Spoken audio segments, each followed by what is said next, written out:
Welcome to a special episode of the Successful Athletes podcast, where we interview successful athletes to make you a faster cyclist. And this week we're joined with Logan McPherson. You're from Dallas, Texas, is that right? That's right. And people might know you from the Couch to Crit series on YouTube on NorCal CYCLING'S channel, or Jeff Linder's channel. Mm-hmm. Got that right? Yeah. So we're in Tulsa right now, as you can tell, different decor from what we typically have here for the podcast. We're in Tulsa, and we are going to talk about your progress from deciding, hey, I want to try crit racing, to training for it, to having Jeff, which Jeff is a fantastic racer, having him like walk you through as a mentor, which is super cool. But we'll really talk about this weekend, which Tulsa Tough. Yeah. So you got to do 2 out of the 3 races that exist here at Tulsa as a Cat 5. So let's get into this. So first of all, what made you want to race crits? I don't like the idea of sitting on a bike for 4 hours. That's kind of, and it's the fast pace, more action, not Grand Fondo style riding. And so it was really intriguing to do that instead of suffering in the sun for 5 hours, on the weekend. So it's been a lot of fun. Yeah, man. So what, I guess a quick breakdown of how you got in touch with Jeff Linder too, and NorCal Cycling. Synonymous. We'll probably go back and forth with that. Sure. So not a lot of people actually know this story because Jeff kind of brushed it off on our channel. No shade thrown. I reached out to Jeff with the idea, just like a cold email, kind of like a sales pitch. I just needed some motivation to ride my bike and train for an event because I didn't really know what training for an event looked like, and so I didn't do it very well. And I did it for like a month or something, and then with TrainerRoad, and then I came back and I said, I need some motivation. So I emailed Jeff a cold email, and y'all were actually going to be my next email if you didn't respond. And I said, hey, I have an idea for a series, like couch to crit. I've heard this term before, but we could do a couch to crit, and I could be your athlete. I don't think I will be just terrible, so I think it'll actually make some good content eventually once the race season comes around. So I think I could do well in the season, and I just sent him a cold email with this idea, and then came Jeff, and he was like, I really like this. I like the sound of this idea. Let's get sponsors. Let's get this. Let's get that. And then he just took it and ran with it and made it much more than I ever could. I was just wanting to like show up on NorCal Cycling once a year, like I was just thinking like on his weekly, race uploads. Yeah. And then he was like, no, we'll get sponsors. We'll make it a whole series. It'll be cool. And he's been killing it. So that's kind of where it all came from. That's awesome. We're a proud sponsor as well of this series, which is super cool. And you've been using TrainerRoad to train and get faster and go through the whole process. But what was your benchmark in terms of your fitness when you first started with TrainerRoad? Do you remember what that was? And then we can step through how you've improved since then. Yeah, I had a 200 watt FTP is what I started at. Awesome. Yeah. And then what is your FTP now? It's probably around 258, 260. Awesome. Nice. And it probably could be higher, but this past month and a half, it's just been kind of built around race experience every week. Yep. So the weekly races have been more of a focus than training. Yep. But trajectory wise, when it was just nothing but training, it was like to the moon. It was Dogecoin. That's awesome. That's awesome. So what do you do for work so we can get some context there? What's your typical life situation? I'm a medical sales rep, so all I do is drive around and talk to people all day. I drive in and out, go into doctor's offices, that kind of stuff. Awesome. So I don't have a high stress sales job. It's more of a relational job. Cool. So it's not too bad. It's just, I get to dress in scrubs and go in and talk to people. So nice. I enjoy what I do. Gives me a little more flexibility too. Yeah, I was going to say, what's your schedule like? So I leave the house between 8:30 and 9:30 in the morning, depending on how much computer work I have to do, office work in the morning. And then if I need to be done earlier in the day, like on Thursdays, I usually finish up more around 4:30 and just drive straight. I have my bike in the back and I just drive straight to the Fair Park, downtown Dallas, and I just drive straight to there. So I do have a little bit of flexibility, which is nice. That's nice. What sort of volume training plan are you on? Low volume. So why'd you pick low volume? Because that's what y'all told me to do. It's true. I kept hearing, don't burn yourself out on mid-volume when you are an untrained athlete. So I was like, okay, that works. And so I've come from a 200 watt FTP to a 258, 260, and pack finishing, quote unquote pack finishing, those 7 people left, Tulsa Tough in 6 months. It's awesome. on 3.5 hours a week. And I'll be honest, I didn't hit 3.5 hours a week every single week. Yeah. So, I mean, those weekends I was out of town with family. We also have a baby on the way. So I was baby showers on some weekends, and I hit races instead of workouts some nights, and I still am where I am because of TrainerRoad. So that's awesome. Yeah. Low volume, 3.5 hours a week. It's crazy. It's honestly, so I'm doing a high volume plan right now. Okay. And I'm looking back at it, I haven't hit it perfectly. I know that if I hit a mid-volume plan, I also probably just with life, kind of like what you're talking about, I probably wouldn't hit it perfectly. So that's a really good point to make. Like, look back, whatever plan you're on, have you really like checked every single box? And life always intervenes and it makes it tough. But that's a really good thing for us to think about, because I always think it's better to be working with less in terms of training volume, because then it's just less stress overall, allows life to throw you curveballs like a baby or anything else. Yeah. And then you can still get in your training without, completely pushing yourself off the edge. So it's cool. Can we talk a little bit about Jeff and what he's taught you on the tactics side of things? So that's a huge discussion, and we could have many podcasts on this. Yeah. But watching some of your race analysis, which, by the way, you won one of the races, is super fun to watch. It's so great. cool. Yeah. And you did the right things, and it was just awesome. But what's been the most impactful thing you've learned? Because there are a lot of, I'm here at Tulsa Tough, and I'm learning this weekend, and Pete's learning as he's out there and he's raced a ton. So what has been the thing that has helped you most? There's a lot of things you can learn, but what's been the most helpful, do you think? Not panicking and thinking the race is getting away from you halfway through the race. Watching people go on breakaways and then watching people chase them down. And then I just get to kind of hop on those people's wheels. Because y'all have always said it, like if there's a break goes and everybody looks at each other, somebody's about to go. And whether they catch up or not, that's on them. But just not panicking in those situations and putting out energy unnecessarily. That's just kind of been my motto. For any race I enter, I use as little energy as possible, because I call it brittle fitness. Like there's people with 260 watt FTPs that could ride me off their wheel all day long because they've been riding for 4 or 5 years. Sure. I feel like I have 6 months worth of a 250 watt FTP, and it can break really easy if I have to do some hard efforts in the middle of all that. So just saving energy and that's a smart and being like patient. Almost like you have to respect your own limits. Like that. That's super smart. It's racing within yourself. Yeah. What about positioning? Jeff is a particularly good sprinter. Yes. And very good at positioning himself well for finishes. Has there been something that you've learned that has assumption and then actual reality about what you should do that helped you position so well, for example, in that race that you won recently? Let's just go assumption and reality. I had an assumption that it wouldn't be as hard as it is in the last 2 laps. Because on GoPro, if you've never actually raced a race or rode really hard with other people, like I hadn't, I didn't realize that you can't breathe in the last 2 laps. And you're controlling your bike as well as you can. But you're bent over, you have stitches and you have cramps and it just hurts, So I knew it was going to hurt, but I've always been in like power sports. I've never been in endurance sports. So I didn't know it would hurt the whole time. And so it's a learning curve. Like, okay, you're hurting for 2 laps now. Time to hurt a lot more for 30 seconds until you get to the finish line. Yeah. And I think that's for us, for new guys, in my opinion, that's kind of where the race winners and the pack finishers separate, is like who's willing to hurt a little bit more after you're already gassed.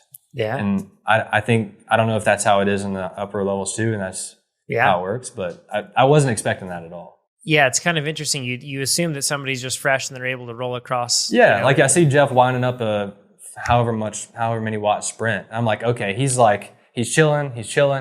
Now he's going. And that's what I was expecting. But it's not. It's like holding a really solid effort for a minute, dying inside, and then sprinting. Yeah. So, yeah. And everyone's in that boat. Yeah. That's kind of the interesting thing, right? Yeah. What has been your process for improvement as you've been racing in terms of technical, like figuring out what you did right and wrong from a race tactics perspective? Have you recorded your races and reviewed them, or have you just been talking to Jeff? What's been that process? Yeah, so I've recorded every single race I've been in so far. I think only 2 of them, as of recording this podcast, have made it onto Jeff's channel because it takes a while to put a video together and record and do all that. Yeah. And if you're on point, if you record it, then a week later you'll get it out. Yeah. And so I think 2 are up, but I've recorded all of them and I've rewatched all of them. And so I do review it to see how well I saved energy and how many times I hit the brakes is kind of what I look for. Yeah. And I've actually caught myself hitting the brakes a lot more than I was in the first 3 weeks of racing. I think I was a lot more ignorant of how dangerous it was. I was just like, okay, I can take this turn in the middle of 3 people because they'll hold their line because they're bike racers and they know what they're doing. Yeah. And now I know, we're Cat 5. I don't really trust that guy anymore. And so I find myself hitting my brakes a lot more recently, which is not a good thing. Sure.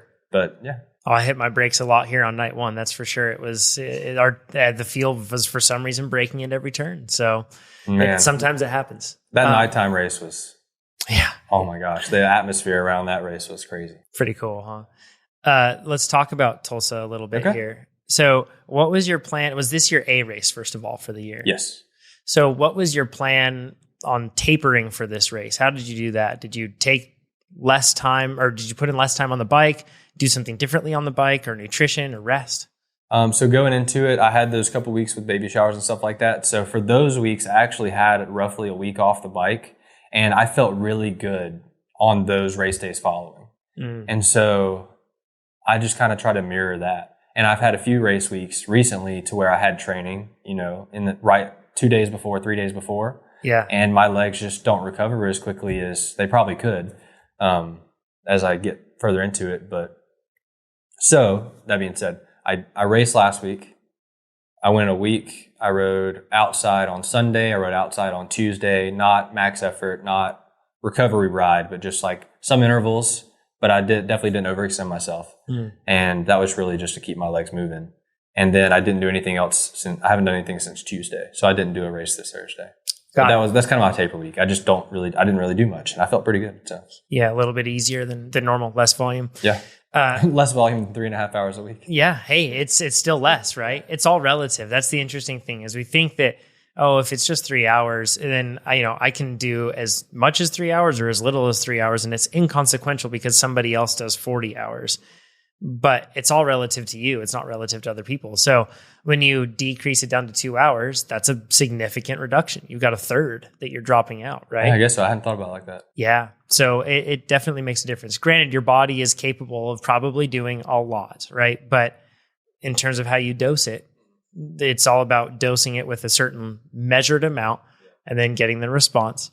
And if you change that dosage, it does have an effect for sure. And it's funny, after the first base period, I asked Jeff, I was kind of chomping at the bit. I was like, hey, listen, I want to do mid volume. I think I can do more. And I think you mentioned it. You were like, just stay at low for 2 weeks and see how see how you feel. And then you can move up to mid. Cause I'm a confident person. I'm like, I can handle it. I can do it. Yeah. And then it kind of turned into me and Jeff talking about it. Like, no, let's just see what a low volume plan can do for a new rider. Cause that's what this whole series is about. Yeah. I ride a base model LA with 8 gears. Yeah. I'm low volume, 3.5 hours a week. We just want it to be as layman as we can get it. Sure. So that's another reason we kept it at low volume the entire time, because I wanted to go to mid. And then once I just accepted the low volume, I was like, I just want to see how good we can get on low volume. And that's been a lot of fun. That's awesome. Represent for all the people out there that don't have binges yes. and, can ride 40 hours a week. Exactly. Yeah. Exactly. There's a lot of us out there. So, let's talk about Tulsa in terms of the races. What were you expecting? Okay. For the first day that you did, which is actually the second day of the race. Yeah, it was Cat 5's first day, Saturday. Yeah. Which that course, so what were you expecting? And then what did you actually get served with on that one? I was expecting it to be a little flatter. There was a little kick right there on the backside, right, and going into the chain link fence part. Yeah. So I was expecting it to be a little flatter. That caught me off guard a little. It wasn't too bad. Yeah. But that, and I was expecting more people.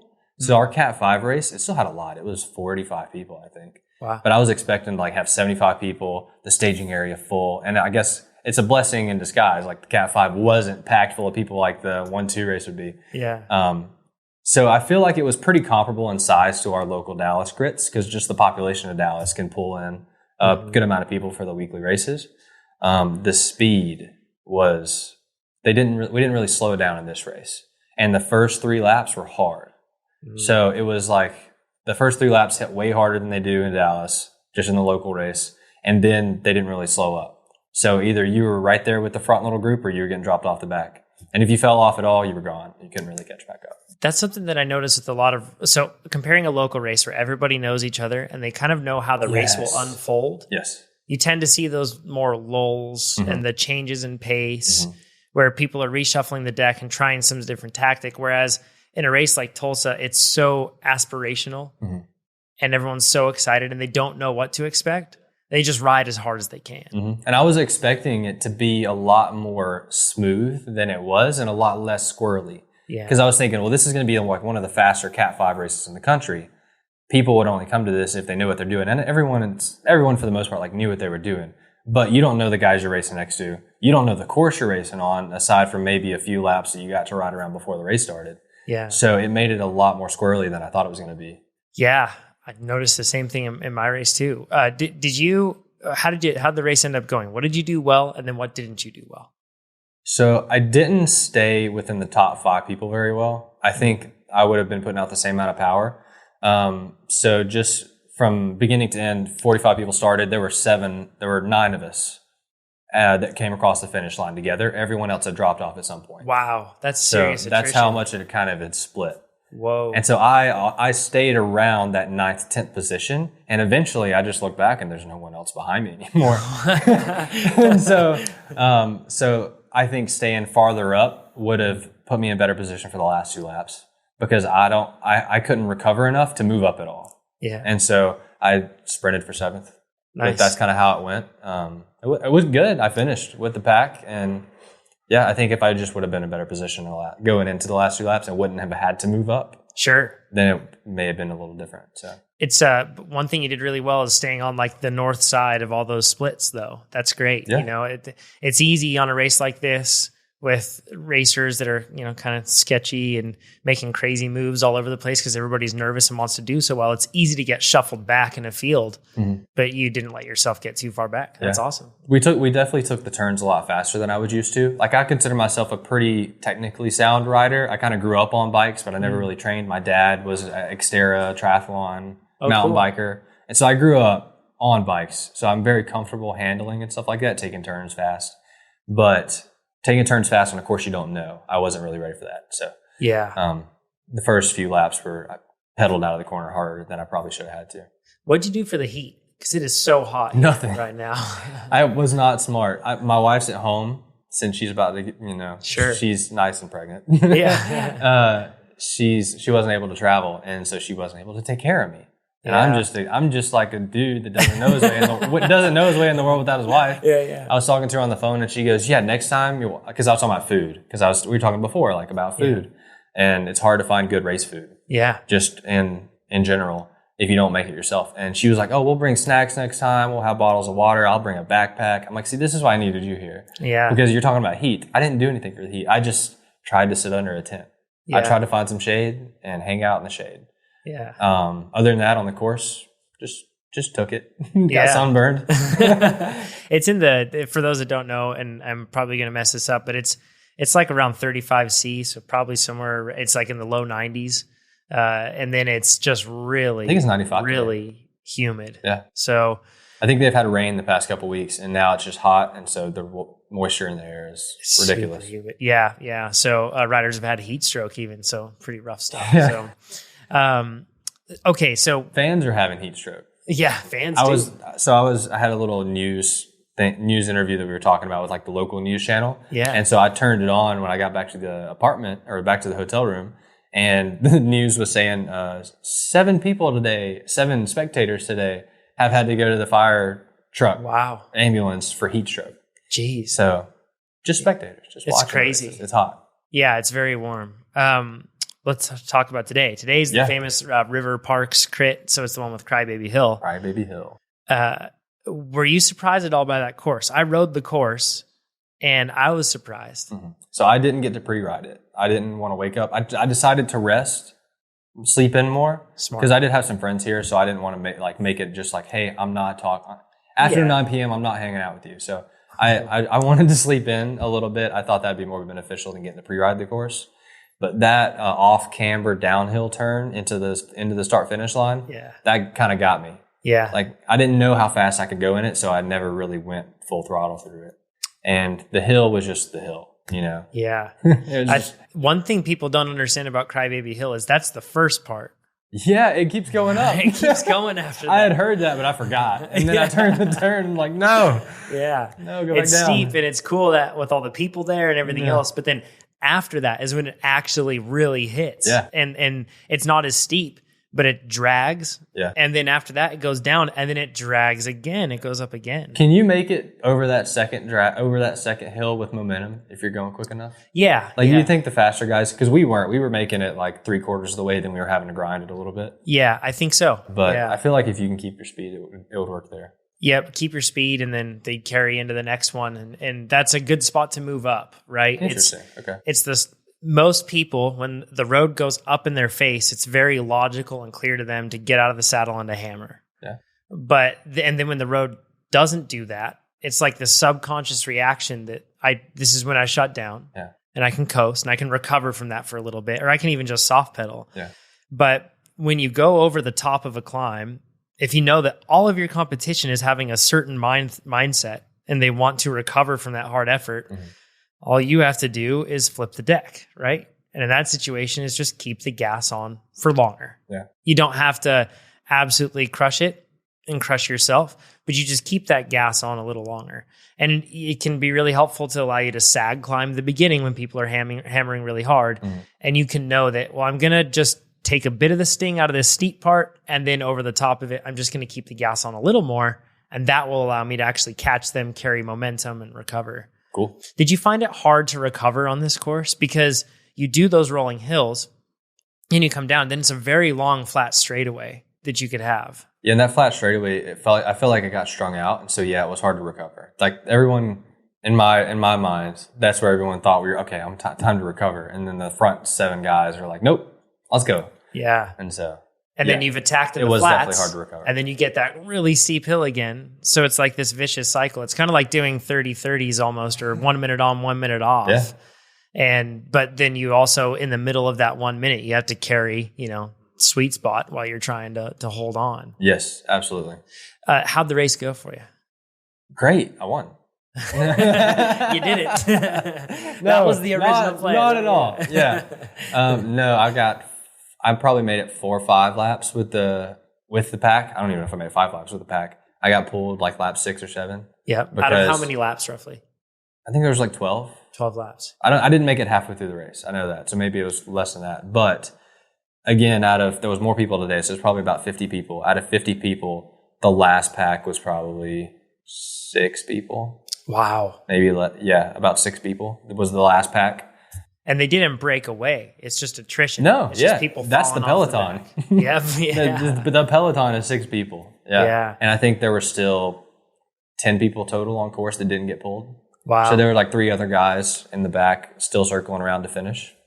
So that's what that hill did to the Cat 5s. And I saw that kind of happened in the Cat 3 race that I just watched. So. Yeah. Seems like that's how it goes. Attrition. How did you try to pace yourself, or did you try to pace yourself? What was your strategy? So you want to hear my plan? Yeah. My plan. I've been this group from St. Louis. He was on the live streams with Jeff, and so we've been in contact. And he was a guy from that cycling group was in the race with us, and we've been talking all weekend. And we were like, oh, we have this plan. He's a bigger guy too. We're like, we're just gonna be in the front. We're going to come into that Crybaby Hill in the front, and then we're going to sag climb because we hear the word sag climb, and that's what you're supposed to do, which is what you're supposed to do. Sure. So we did it. First lap. Sag climb. Yeah. Never happened again. All the fast guys just keep going, and now you're just trying to survive. And so after the first lap, I think it was just blow yourself up just to stay in. And for me, it was blow yourself up just to stay in, and then do that as long as you can. Let's talk about sag climbing. How were you executing the sag climbing? So the one time I got to execute it, I staged early, so I was in the front. Smart. And I put out a little more effort at the very beginning just to be in the top 5. Okay. Going into the first turn. Yep. And just went at my pace instead of everybody else's pace and got passed by 5 or 6 people, 6 or 7 people. And I just hopped onto them on that little downhill. Nice. And so it went good the first lap. Awesome. Yeah. Yeah. Why didn't it work the other laps? Was the pace just too high and you couldn't recover in time? Because I couldn't move myself back from now 12th back to like 4th or 5th. And so if I would continue to sack climb, and then I went from 12th to 15th and then 15th, 20th. Yeah. So that's about how it went. Yeah. You mentioned the descent. Did you get more comfortable with it over time, or what was the main issue that you had with that turn? There's kind of like a bump. So if you're not familiar with the turn, it's like 100 and I would say 30, 40 degree turn. Yep. It's not a complete 180, but it's a 130 degree turn, something like that. And it's on a really steep downhill that you have to brake on. Like substantially. You can't go steep. flat out down this hill and make the turn. I don't think. Yeah, I don't think you could. I don't even think a pro would be able to.